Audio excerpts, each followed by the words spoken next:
नमस्कार दोस्तों, स्वागत है आपका मेरे YouTube चैनल विदाउट म्यूजिक मंत्रा में। आज के इस वीडियो में एक बार फिर से बात करेंगे केतु महादशा से जुड़े हुए अपने अगले अनुभव के बारे में। देखिए, केतु महादशा की बात करने से पहले एज यूजुअल एक छोटी सी रिक्वेस्ट। फर्स्ट टाइम हमारे इस चैनल पर आए हैं तो चैनल को सब्सक्राइब करें और वीडियो को फैमिली और फ्रेंड्स के साथ और स्पेशली केतु महादशा से जुड़े हुए लोगों के साथ शेयर करना ना भूलें। देखिए, जब भी जीवन में केतु की महादशा आती है तो कुछ ना कुछ परिवर्तन स्वाभाविक रूप से हमारे जीवन में आता चला जाता है। आप जिस भी फेज़ में हैं, आप अच्छे फेज़ में हैं तो उसमें भी परिवर्तन आएगा। आप कहीं न कहीं किसी ऐसे, यानी कि बहुत अच्छा तो नहीं कहा जा सकता, लेकिन यदि आप एक सम जो सिचुएशन होती है उसमें हैं, नीदर गुड नीदर बैड वाली सिचुएशन है, तो भी कुछ ना कुछ ऐसे भरसक प्रयास केतु महाराज के द्वारा किए जाते हैं समय अंतराल पर, जो आपके जीवन में चाहते हुए आप चाहें या ना चाहें, लेकिन केतु महाराज की आपकी कुंडली में जहाँ भी प्लेसमेंट है उसके अकॉर्डिंग आपको रिजल्ट मिलना शुरू हो जाती है। मान लीजिए आपके सप्तम भाव में केतुदेव विराजित हैं, तो आपके दाम्पत्य संबंधों के साथ ये जुड़ा हुआ है। और आपके पार्टनर आपकी उसमें भी, यदि आपकी मान लीजिए लव मैरिज हुई है, आपने सोच भाल कर, आपने देखभाल कर, कई वर्षों का आपका रिलेशन था, लेकिन उसके बावजूद केतु की महादशा आने के बाद आपके जीवन में परिवर्तन आना शुरू हुआ। जो रिलेशन, जो जिस रिश्ते को आपने एक प्रेम के आधार पर शुरू किया था, उसमें वो चीज़ नहीं रही। वो कहीं ना कहीं मिठास एक समय के साथ वो समाप्त हो रही है। और स्पेशली जब से केतु महाराज हमारे जीवन में आए हैं, तब से जीवन में ज़्यादा परिवर्तन देखने को मिल रहा है। यदि बात करें आपके कर्म क्षेत्र में केतुदेव बैठे हों तो भी परिवर्तन इस प्रकार से देंगे कि या तो आपका संबंधित जो भी आपका, चाहे आप बिजनेस करते हैं या आपकी जॉब है, तो उस विषय से जिसके भी आप एक एक्सपर्ट हैं, आपको पहले उसमें रुचि आती थी, उसमें आपकी अब रुचि नहीं रही है, आप उसको छोड़ना चाहते हैं, या कहीं ना कहीं कंपनी हो, अपना काम हो, उसको स्विच करना चाहते हैं। जॉब कर रहे हैं तो आप बिजनेस की तरफ अग्रसर होंगे, और यदि व्यापार कर रहे हैं तो आपको ये लगेगा कि मेरा तो दिन प्रतिदिन लॉस हो रहा है और मुझे इसे छोड़कर कहीं ना कहीं एक जॉब करनी चाहिए जिससे मुझे एक स्टेबल इनकम की प्राप्ति हो। आपका चेंज करवाना है केतु महाराज ने। तो इसी प्रकार आज का जो अनुभव है, जो हमें सिखाता है कि जीवन का चाहे कैसा भी फेस हो, उसमें कभी भी धैर्य को छोड़ना नहीं है। परिवर्तन ही जीवन का नाम है। जब भी हमारे जीवन में कुछ अच्छे से बुरा, बुरे से अच्छा, या कहीं ना कहीं जो हम चाहते हैं उन वस्तुओं से, उन सिचुएशन से, उन इंसानों से हमें केतु महाराज दूर करते हैं, विरक्त करते हैं, तो हमारे लिए वो भलाई होती है। क्योंकि देखिए, केतु जो हैं वो, उनकी बात की जाए या कोई भी ग्रह जिसकी भी, क्योंकि देखिए हर ग्रह आपकी चार्ट में, आपकी जो स्थिति है जब आपका जन्म हुआ होगा उसके हिसाब से कहीं ना कहीं प्लेस्ड होंगे। उनकी शक्ति अपने अपने कुंडली, क्योंकि हर किसी के चार्ट में आप ये तो जरूर देख सकते हैं कि आपके केतुदेव भी पंचम भाव में हैं, किसी दूसरे व्यक्ति के भी पंचम भाव में हैं, लेकिन बहुत सी चीज़ों का परिवर्तन आ जाता है। क्या उन पे किसी की दृष्टि है, या बल कम है, ज़्यादा है, राशि कौन सी है, नक्षत्र कौन सा है, इस प्रकार की स्थितियां जो हैं वो कई तरह के भिन्नता हमारे जीवन में जो एक आउटकम, जो रिजल्ट के रूप में सामने आती है, वो लेकर आती हैं। तो केतु महादशा के अनुभव से जुड़ा हुआ आज का ये जो वीडियो है, ये सुहानी जी ने हमें भेजा है, पुणे से। सुहानी शावल्या जी ने ये भेजा है, और उन्होंने अपनी आप बीती बताई है कि किस प्रकार केतु की महादशा जब से उनके जीवन में आई है, उनके जीवन में एक 360 चेंज आया है। और स्पेशली इन वीडियोस के माध्यम से यदि आपकी भी दशा आने वाली है तो कुछ विषयों को लेकर आप सचेत भी हो सकते हैं। कुछ वीडियोस में किस प्रकार से, जो भी जिन लोगों की महादशा निकल चुकी है, किस प्रकार से उन्होंने इस समय को निकाला है, इस समय को डील किया है, वो आपके मदद करने में सहायक सिद्ध हो सकता है। तो चलिए शुरू करते हैं आज का वीडियो। सुहानी जी लिखती हैं कि मैं पुणे से हूँ, 40 वर्षीय हाउसवाइफ हूँ। सुहानी जी लिखती हैं कि केतु ने जीवन का जो अनुभव दिया है वो मेरी समझ से परे है। सोचने पर मजबूर हूँ, सोचने पर मजबूर करने वाला ये अनुभव है। हास्यास्पद भी है और अजीब भी है। मुझे नहीं पता कि ये क्या मेरे जीवन में घटित हो रहा है। अपने माता पिता की इकलौती संतान हूँ। पिता की मृत्यु बहुत वर्ष पहले ही हो गई है, तब मैं तकरीबन 14-15 वर्ष की रही होंगी। 3 मंजिला घर है हमारा। पिता की मृत्यु के पश्चात कुछ समय तक माँ का साथ मिला, लेकिन फिर पार्शियल पैरालाइज्ड की कंडीशन में मेरी माताजी आ गईं। लेकिन ऐसी कंडीशन होने से पहले ही मेरा विवाह हो गया था। पति इंश्योरेंस कंपनी में है और सेल्स में है। एक बेटी है मेरी। पति का काम ठीक ठाक, यानी कि ना तो बहुत उम्दा और ना बहुत नीवा चल रहा था, लेकिन केतु महाराज ने आते ही हमारे बीच में एक सेपरेशन, एक दूरी पैदा कर दी। दरअसल हुआ ये था कि उनकी सैलरी में गुजारा करना मुश्किल हो रहा था, तो मेरा दिल हुआ कि मैं भी कुछ करूं। मैंने सोचा मैं खुद से कुछ ऐसा करूं जिससे अपने पति और अपने घर परिवार की मदद कर सकूं। अपने मायके, अपने फ्रेंड्स, पुराने फ्रेंड्स और ससुराल की लेडीज से अपने घर के हालात के बारे में बताया। तो किसी ने कुछ ऑप्शन दी, तो किसी ने कुछ ऑप्शन दी, लेकिन मन मुताबिक काम ना बन सका। बहुत ज़्यादा कंप्यूटर की जानकारी नहीं है, लेकिन फिर भी ऑनलाइन सेलिंग शुरू की। लेकिन महीने में कब मिलेगा, कितना मिलेगा, कैसे मिलेगा, कुछ जमा नहीं।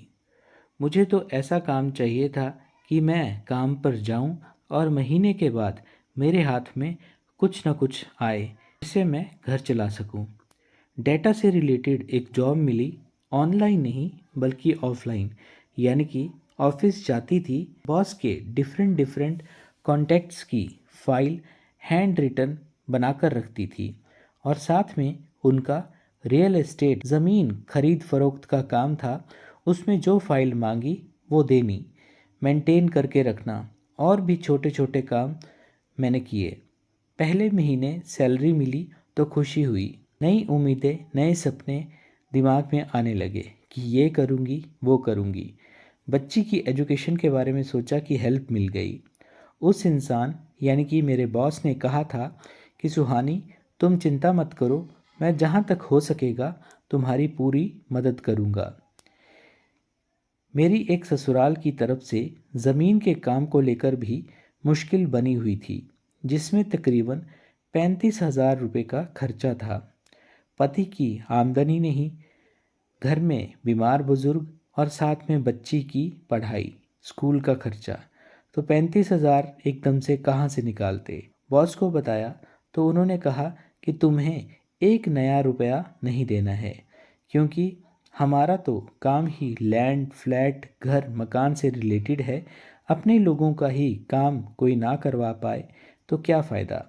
डोंट वरी, ये तुम्हारी नहीं मेरी टेंशन है। कल जब तुम ऑफिस आओगी तो उस ज़मीन के पेपर लेकर आना।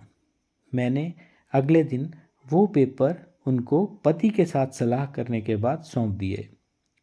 जब कोई इतनी बात सामने से बोल दे तो कोई माने क्यों ना, उन पर विश्वास क्यों ना करे। और उन पर विश्वास करने का एक नहीं बल्कि दो दो कारण थे। पहला रीज़न तो ये था कि वो मेरे दूर के रिलेशन में थे और दूसरा वो मेरी फ्रेंड के मौसा भी थे। इसके अलावा एज में काफ़ी बड़े थे। मैं तो उन्हें एज ए फादर फिगर समझ रही थी, लेकिन केतु महाराज ने बड़े अच्छे से बताया कि सब ना पिता होते हैं और ना पिता जैसे। हम अच्छे होते हैं ना, इसलिए हर कोई हमें अच्छा लगता है।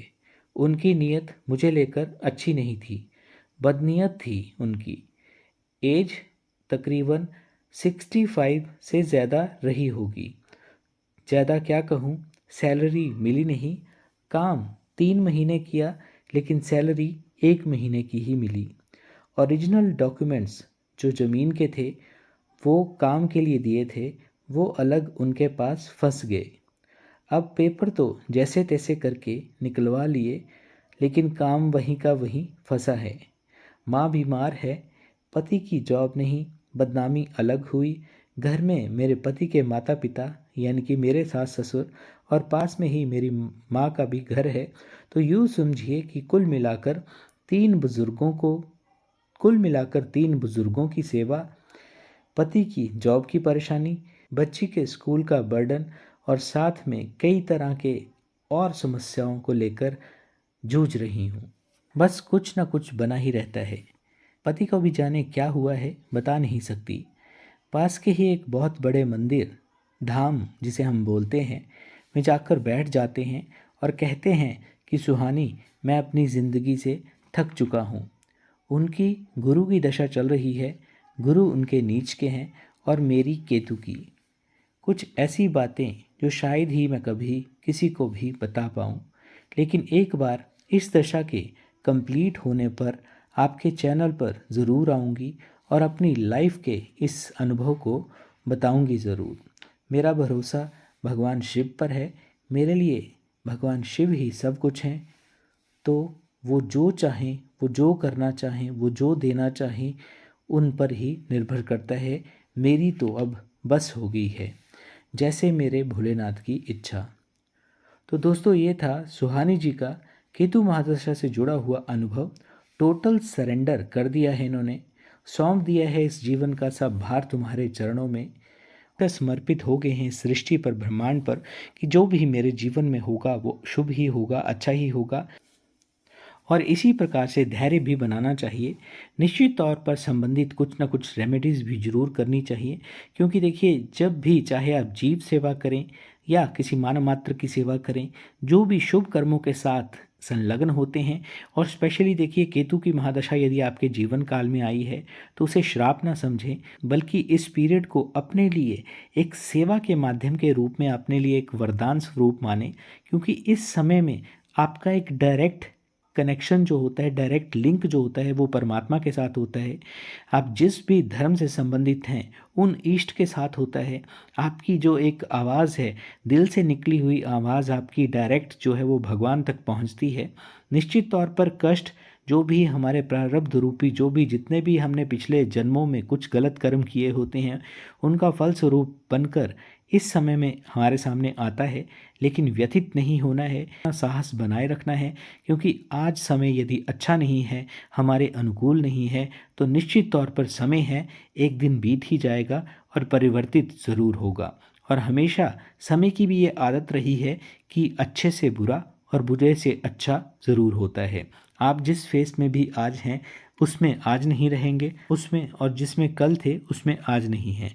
बोलने का मतलब है कि जैसे समय, चाहे आयु के सापेक्ष में कहा जाए, आपके जो भी संबंध हैं उनके सापेक्ष में कहा जाए, कहाँ आप बचपन में अपने फ्रेंड्स के साथ रहा करते थे, जीवन से संबंधित कोई आपको चिंता नहीं थी, लेकिन आज जो एक परिधान ही बदल गया, जो प्रवेश ही बदल गया है, उसी प्रकार आपकी आज की स्थिति भी सेम टू सेम नहीं रहने वाली है। उसमें भी निश्चित तौर पर परिवर्तन आएगा ही आएगा।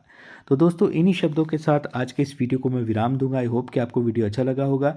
चैनल को करें सब्सक्राइब और वीडियो को फैमिली और फ्रेंड्स के साथ शेयर करना ना भूलें। धन्यवाद।